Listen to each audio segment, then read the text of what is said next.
I will control the recording pause buttons if you guys can let me do that on this end. So, want to welcome you here tonight. This is an educational Zoom, and it's going to last about 45 minutes. We are like Gregory likes to say, we're in the third phase of LifeWave. With the X2O Zoom coming out, we're in a totally different era of hydration. And tonight we're going to go through some training. We have one of my great friends on, Dr. Horst Filtzer. And Dr. Filtzer is, I've known him for quite a while. And so let me see if I get this. Okay, so Dr. Horst Filtzer, he likes me to call him Horst because we've been friends for probably 17, 18 years now. I'll let him tell a little bit more about his background when we get started here, but he is Harvard trained. He served in the military as a doctor in the front lines of Vietnam. And I'm going to have him tell a little bit about his story as far as his long-term effects of his injury that he received there. He's been over 60 years. I think it's about bows, and 62 Adrian had years. them big old bows in her head. Shoot, that girl ain't gonna give a bow in her head about 1 second. Someone want to mute her? Okay, thank you. Over 60 years of clinical experience. He's a vascular and interventional specialist. So he's got a lot of experience. And so what we're going to do is talk about X2O. We're going to talk about the technology, but Dr. Horst Filtzer is going to be talking about hydration and health. So let's go ahead and listen to a short video. It's only about 2 minutes long. And I want you guys to hear an updated video from David Schmidt and Meredith, and then we'll go into our interview. So what we've been developing, of course, is this concept of a family of products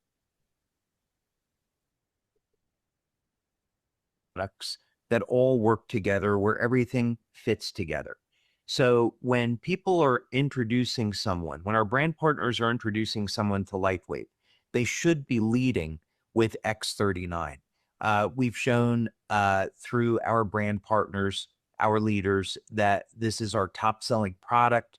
It works on the majority of people that use it as holistic benefits for improving wellness, providing incredible levels of benefits and improving energy, even improving the quality of sleep. So most people are going to have a result even within the first day of using it. And it's, of course, it's affordable. So people should be leading with X39 to optimize a person's health and have X39 have all the nutrients that it needs to do what it does. We developed Cellergize and the morning and the evening product. And I know you love both of those. The benefit of Cellergize morning is that it has every nutrient in it to make all of our patches, not just X39, but all of our patches work at their best. So for example, X39 elevates copper peptides. So we have the amino acid glycine, we have lysine, and we also have copper in that Cellergize morning formula. And that allows GHKCU to be assembled in the body and to have its metabolic activity. Then, of course, we have X2O. And a way to think about this, one of the properties is that the surface tension of the water that this produces is lower than normal water. And people will notice this when they drink X2Os, that's almost very slippery. And that means the water becomes wetter. So you place Cellergize into our X2O water and it gets digested much more quickly than just using regular water. And that means people are going to experience the benefits of X39, benefits of Cellergize even more quickly. On the subject, of course, you can just use X2O water by itself. It's light infused water. And now we have a way to release light directly inside of the body. And people are going to experience benefits within 15 seconds of drinking the water. So it's exciting now that finally with X2O coming out, we have this system of keeping the body hydrated. We have a delivery system for Cellergize, and we have something that makes X39 work even better than it does today. Okay. So let's go ahead and we're going to bring Horst on here. Let me move the screens around a little bit and him, and then Horst. That pin. How you doing, Dr. Filtzer? I am outstanding. Thank you very much. So I was telling the folks earlier that we've known each other for a lot of years. I've done a lot of interviews and podcasts with you, and we talk a lot about cellular hydration, and that's the field I've been in. And then you being a surgeon and having a background in medicine and also studying hydration for many, many years. I thought you're the perfect one to start this train off with. Now, before we get started, could you tell us a little bit about your background? I mean, let's start back at Vietnam, and you could tell us what happened there. Well, that's kind of a long story. I was privileged to serve in the Republic of Vietnam as a battalion surgeon in the Mobile Riverine 4th, which was a combination of the 9th Infantry Division and the Navy. And we patrolled the rivers of the Mekong and performed a variety of different interventions, as we like to call them. But my presence there was 14 months of combat, and I was probably the only doctor who never got to go to a hospital, which was part of the way that they made it easier on battalion surgeons and promised them a hospital assignment for half of the tour of duty, which didn't quite happen to me. But at that time, I was young. I had just finished my internship at the Boston City Hospital, so I was the perfect candidate to be a battalion surgeon. And I sort of became impressed with hydration. Before that, as an intern at the Boston City Hospital, which in those days had 1,500 beds. And some of you who've been to New England will know that it is extremely hot in the summer sometimes, and we see a lot of dehydrated people. In fact, when we were covering the emergencies, house office, we used to see a group of people called the add water people. And these would be older folks, mainly from nursing homes and various institutions. They come in semi-conscious, low blood pressure, barely alive, and you fill them up with a couple liters of Ringer's lactate and half-strength normal saline, and all of a sudden they woke up, spoke to you, and became human beings again. And that impressed the daylights out of me, because dehydration is a profoundly common issue in medical practice and all over the world. It's been estimated, at least in the United States, that 70% of the population is suboptimally hydrated. And that means they do not drink enough water per day to optimize their bodily functions. And I can send this to you, Jim. I just didn't find it right now, but I will. I have a PowerPoint slide presentation about various organs, specifically how they fare under dehydration and under optimum hydration. And some of the most dramatic things that you can see is that when you do an MRI of a human being who is severely dehydrated, and you do an MRI of their brain, and now that there is color associated with that, and then you have this individual maximally and optimally hydrated, the appearance of the brain on MRI is dramatically different. So in layman would immediately see that there's this dramatic difference in what happens to the central nervous system when it is optimally hydrated. So those are some of the things that have intrigued me over the years. and I've managed to do some studies on specifically ionized water, but I'm not talking about that today. And I'm not talking about the water that LifeWave was talking about, because I signed a non-disclosure agreement with Dr. Schmidt. And I will say this, hydration is probably the first step to health maintenance that all of us should embrace. And I live in the Arizona desert now. 10 miles from me is a place called Oatman. And when it's 125 to 130 degrees, which it is for several weeks during the summer, if you go out into that part of the desert and you do not have water with you, you will be dead in 2 hours. And that indicates how utterly important hydration is and how devastating dehydration can be. Many diseases occur because the body is suboptimally hydrated. When you used to go to nursing homes, it's gotten better over the years, but early in my career, you'd go to a nursing home and you would immediately be struck down by the strong smell of urine, because these folks would be poorly hydrated and their urine would be darkly concentrated and their mental status would be suppressed, their appetite would be non-existent.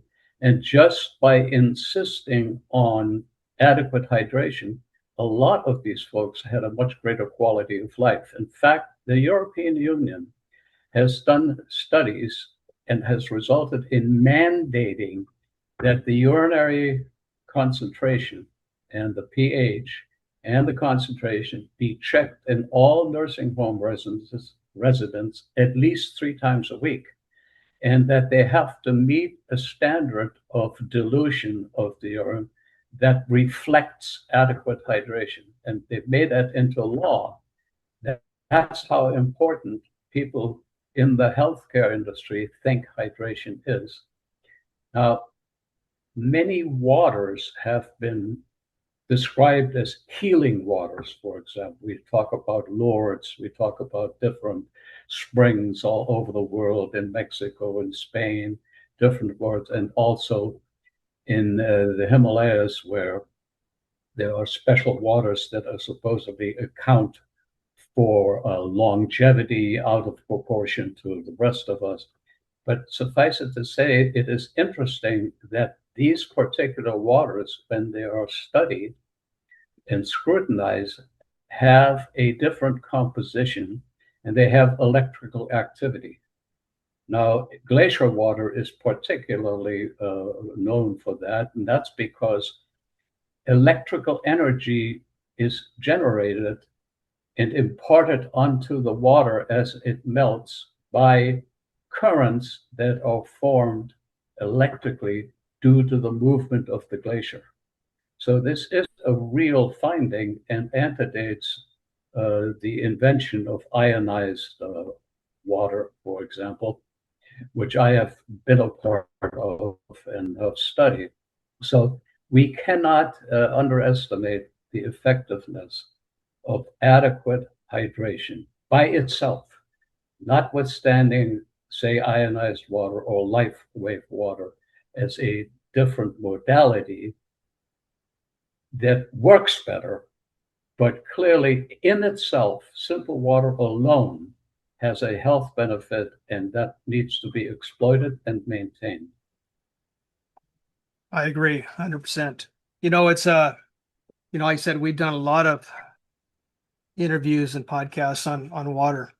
And one thing I always tell people is that, in my opinion, and I think you'd probably back it up scientifically, that hydration or water is more important than the oxygen you breathe. Without proper hydration, you can't even assimilate or put to use the oxygen you're breathing. So water, we're 70% water. And so that water has to get into the body. And then, you heard David mention small water, tiny water, as I do, about microclustering of water. So the water's small enough to get into those aquaporins. So why don't you explain a little bit about when the water enters aquaporin, what its purpose is at that time? Well, I think that imparting electrical energy to water, for example, does result in what we like to think of microclustering. Generally, molecules of water aggregate in clusters of about 256 atoms. And when they are imparted with energy, these dissociate into much smaller clusters. Remember, water is absorbed in the small intestine, beginning sometimes actually in the antrum of the stomach, duodenum, and proximal small intestine mostly. And the actual molecule of water enters the cell one atom at a time.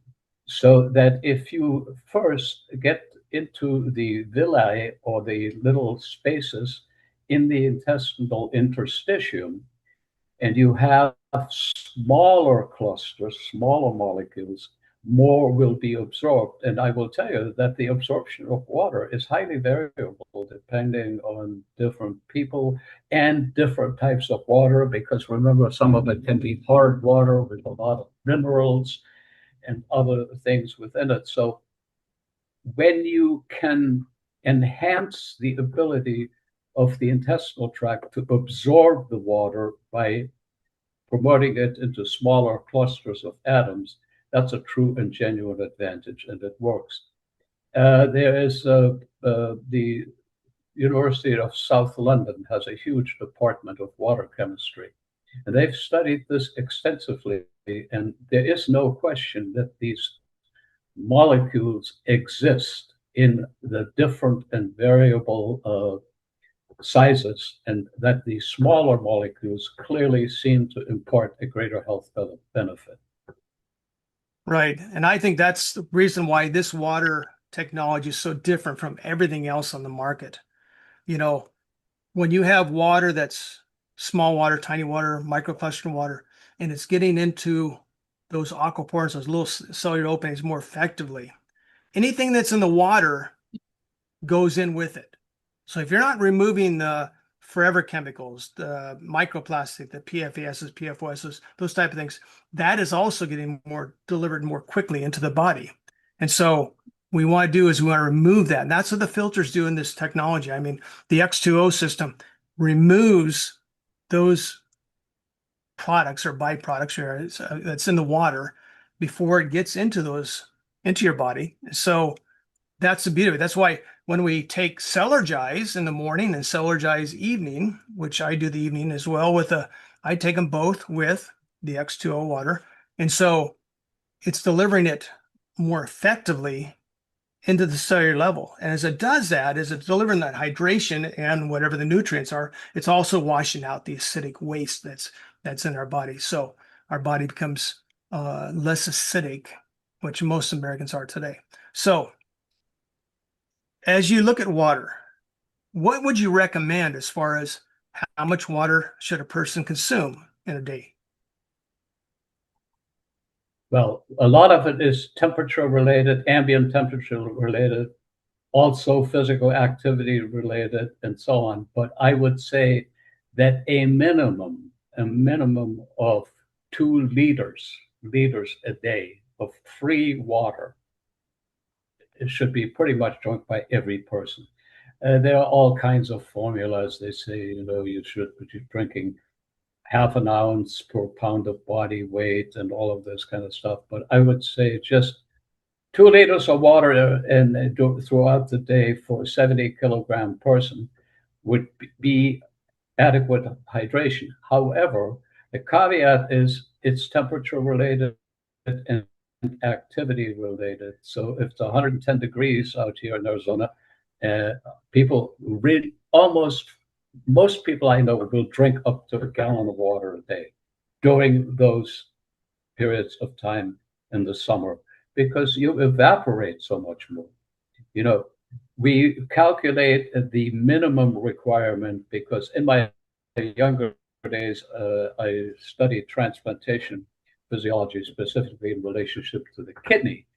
And I will tell you that if you have no kidneys because they're shot from vascular disease or who knows what, you need about 700 milliliters of water to maintain your hydration because you can't excrete it. But the way you lose water when your kidneys aren't working is by evaporation. And that's where you can sort of make the quality of life a little better for these people by calculating how much evaporative loss is there.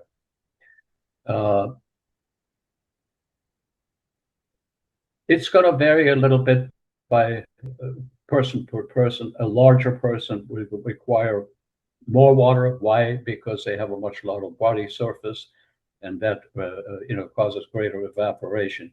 But I would say minimum of 2 liters and adjusted for temperature, activity, and size, body size. Right, right. I know that we lose hydration through respiration, perspiration, and urination. And so people drink coffee or even certain teas or alcohol, they're going to need to drink more water. You know, it's I actually have gone off of coffee because for each cup of coffee I drink, I pee 3 or 4, 5 cups of coffee, equal that. And so it's like we need to stay hydrated, especially coming into summer months. You told me last week when we were talking, it's like 108, 110 degrees down there already. So people need to stay properly hydrated. Now, as we look at the body and we look at the person who's getting properly hydrated, can you tell me anything about how their skinship here? Should it, we've done the pinch test, where, you pinch your hand and it goes back. Tell us a little bit about that. Well, basically, the skin test is a reflection of hydration. Right. And the normal skin that is well and thoroughly hydrated, when you pinch it, it should come right back and snap back, literally showing that it is elastic. Now, as we get older, and I'm old as dirt now, and I can tell you, my skin doesn't spring back so fast anymore. Yeah. But I do notice this. I have to really be very careful about my hydration, much more so than I used to, because it affects me much more quickly when I am dehydrated. And I tell you, I'll be out in that garden doing my tomatoes, and it's 120 degrees, and I come in and I'm dizzy because I'm dehydrated. And I have to really physically make myself drink much more water. It's also interesting because certain things like alcohol, beer, etc. Everybody says, "Oh my God, why do I feel so dry and so thirsty after I drank so much last night?" Well, here's the reason: because it's a diuretic. And what happens, of course, is you dehydrate yourself, even though you run a lot of. The kidney is very efficient, and it gets rid of all this stuff, and of course, the water with it. And, Yeah, it's I'm gonna say I kind of taught myself a lesson here this last year. I have water systems on my countertop. I have probably, I'm guessing, $14,000 worth of water technology on my counter. I test water technology for other companies. I service machines, those type of things. But in my own house, I have lots of water technology on my counter. I have the access to water, but sometimes we get so busy. I mean, I got up one morning this last year and I got to hit the ferry to get over to the Seattle side of the water. So I'm running out the door, grab my cup of coffee. I didn't grab any water. Drank my coffee on the way to the ferry, got to the ferry, had another cup of coffee, got over to where I was going to Service Technologies and at the office there. And the gals made me a double tall espresso. On the way home, I stopped by an espresso stand and got another one. Then I got to town and one of my wife's cousins said, "Hey, why don't you meet us for a beer?" So I went and had a beer. Then from there, I went to Bible study. You know, I just had one beer. and and then I got home and I went to bed. The next day I woke up and I was dizzy. And I mean, I was really dizzy. I couldn't even hardly walk. Matter of fact, the doctor sent me to the emergency room. And what happened after all these tests and EKGs and, you know, CAT scan, everything else, no one could tell me what was wrong with me. But it was actually, I did a phone consultation with one of our doctors that's on our Live Younger team. And she said, you had a potassium crash. Basically, I had peed a lot, peed all the minerals out of my system, and I didn't have the right minerals to keep myself adjusted, you know, as far as keeping from getting dizzy. I hydrate myself again with a lot of potassium and pickle juice and that type of thing. And I felt great after that. But I tell you, even though you have water, and you know, and you have an X2O system or whatever system you have, if you don't drink the water, what good is it? You know? And so, what would be signs that you would look for in someone that is dehydrated? You're down in the desert. You worked with, you know, trauma victims. You worked with seniors. What do you look for in someone that is actually dehydrated? What are the first signs usually? Well, I think the very first signs are confusion, mental fogginess, not clear, crisp thinking. And as that status progresses, this gets worse. We're ending up in disorientation. And then you start getting cardiovascular effects specifically to blood pressure. Your cardiac output goes down because your volume is depleted. And so particularly people who are on antihypertensive medications, they are much more prone to dehydration. And when they, in fact, are dehydrated, with those medicines on board, they're much more quickly going to be unstable physiologically, hypotensive, confused, and literally bordering on loss of consciousness. And once you lose consciousness with dehydration, you can die. No question about it. Yep. It only takes a small percentage of hydration, lack of hydration to put you in that state. Yeah. So, I And mean, what happens, of course, a lot of people don't recognize some symptoms and they fall into this trap because a simple solution would be to drink water very quickly. But because their mental status has been altered, you know, if they're by themselves, it's a real hazard. And we see this here in the desert all the time. yeah, I'll tell you, it happens everywhere. I'm in the Northwest, as you know, and it's not hot like you have.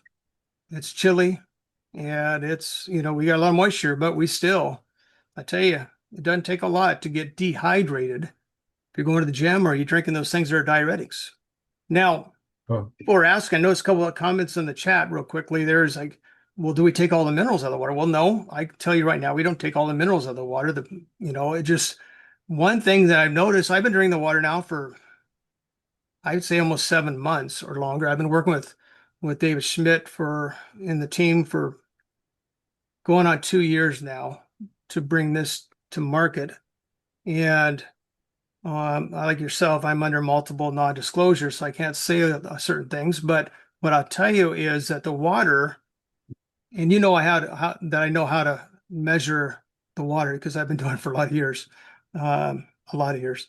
And the thing is, this water it's antioxidant. It's got a negative millivolt charge. When I tested the other day, and I used 3 different devices, runs about negative 650 ORP, which is antioxidant, or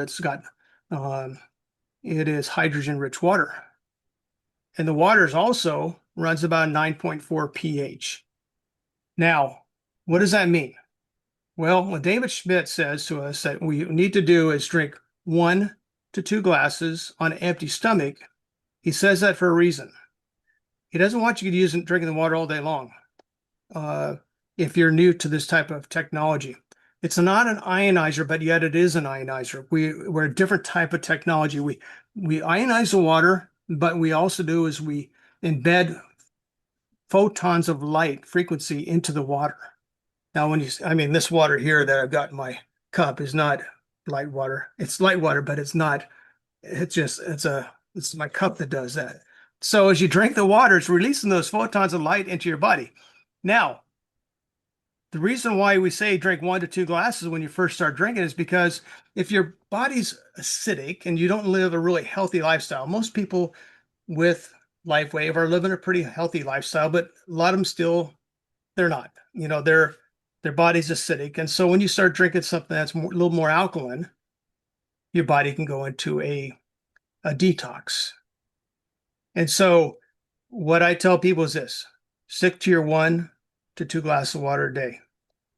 Over time, you can do more, but it's only tested on our double-blind placebo studies have been done on 1 to 2 glasses of water a day.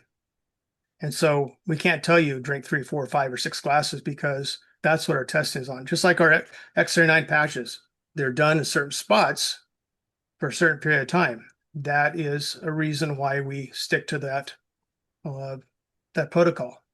Now, maybe David doesn't want me saying this, but I treat myself like a guinea pig. So I drink 5 or 6 glasses a day. I drink one before I go to bed with evening Celergize.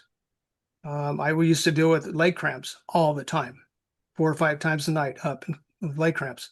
I started drinking the X2O water and my leg cramps went away. And I've been drinking alkaline antioxidant water for 18 years.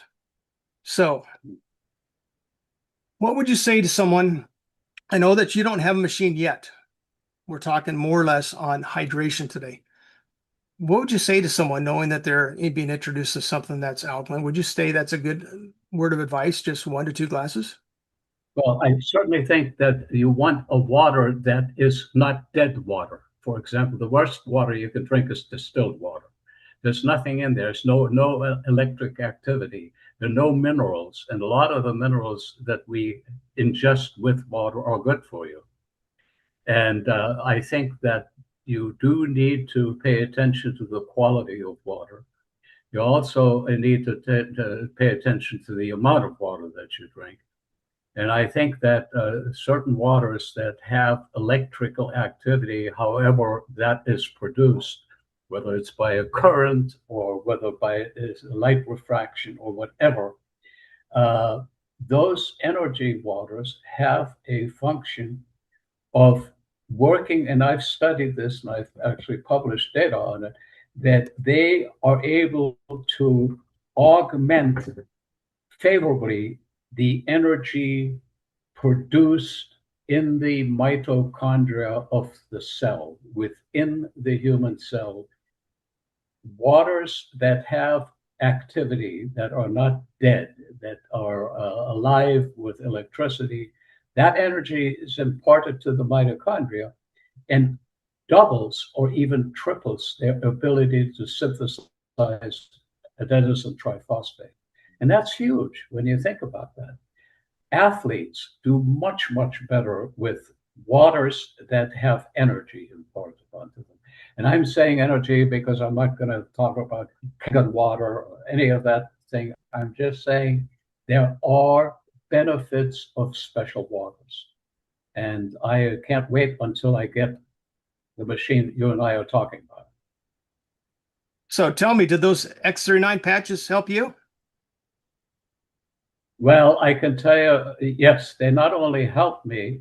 I have started, I think, in 2020. Is that right? I forget. Yeah, about 4 years ago. Yeah. Yeah. And you had discussed this with me, and you said to me, you don't notice the effects right away. My problem was I had terrible low back pain.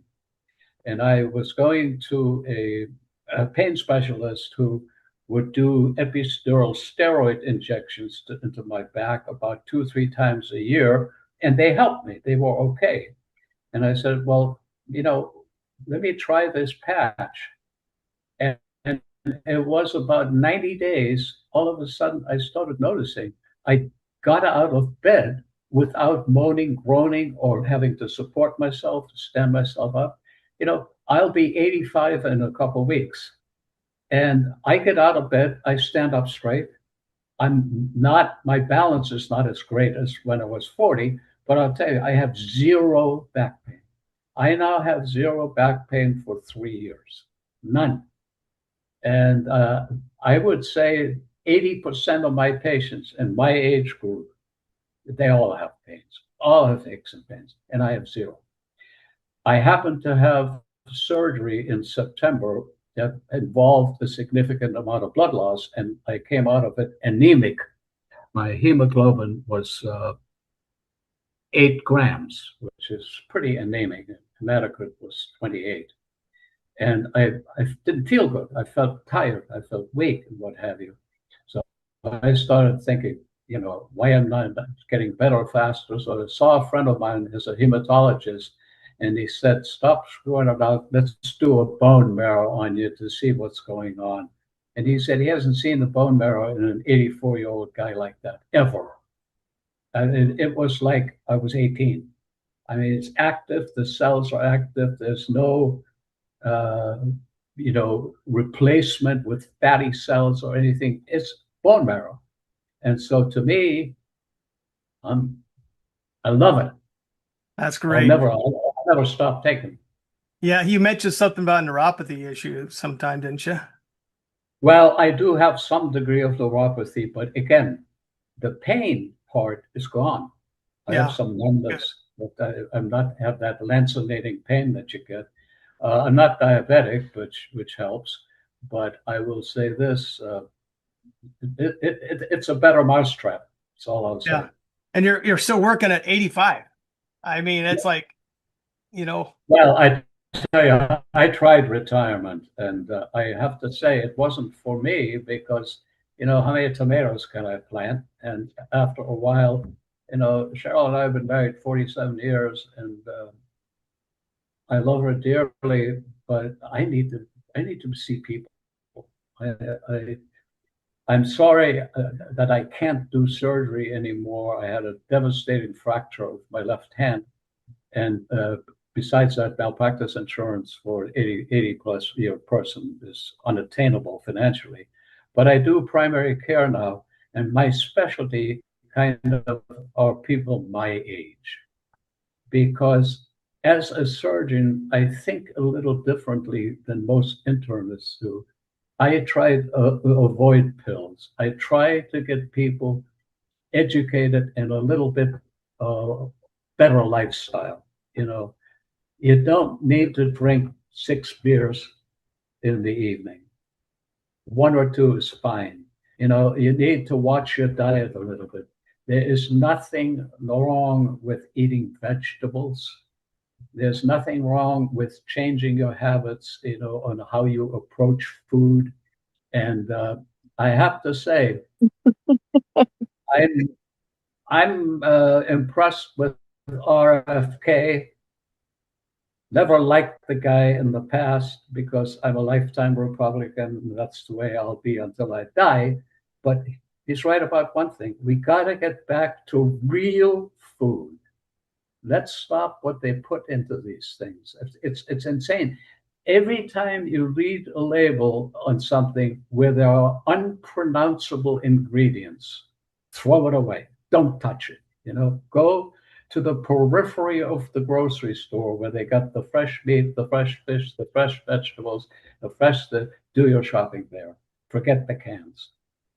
That's good. That's good. Well, I'll tell you what, I know that soon you'll be having a water system yourself, and you'll be able to do all the testing and consuming the water that you need to consume from that to see the difference. But what last things would you say to someone that is looking at investing in their health? When I say investing, a lot of people they look at a water technology, they look at it as a expense or cost. But I personally look at it as an investment. I invest in my health. My wife and I we spend a lot of money on our health just to stay healthy. I'm 70 years old now and I want to stay healthy and active into my late years. So what would you say at the closing here about someone looking at to invest in something like this?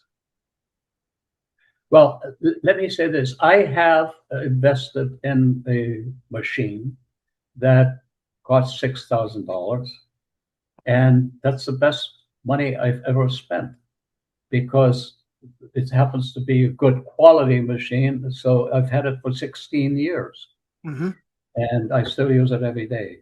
And all I can say is do the best that you can to get the best product that is going to be a better mousetrap, as it were. Like this new machine coming up, I can see a huge future in it because I know what's behind it. And so that's all I can tell you. If it's out of your financial range, just drink clear, clean, good bottled water, or invest in a reverse osmosis because we got terrible water here in the desert. It's so hard, it ruins your pipes. So do that and get a good water purifier. And use X39. I'll tell you what, if nothing else, focus. I mean, X39, you know, guys, that's for the long term, you know? Yeah. So, well, Dr. Filtzer, I appreciate your time and coming on here tonight and talking to us a little bit about water. Like I promised everybody, we would be off here at about 1:45. So thank you very much. I appreciate it.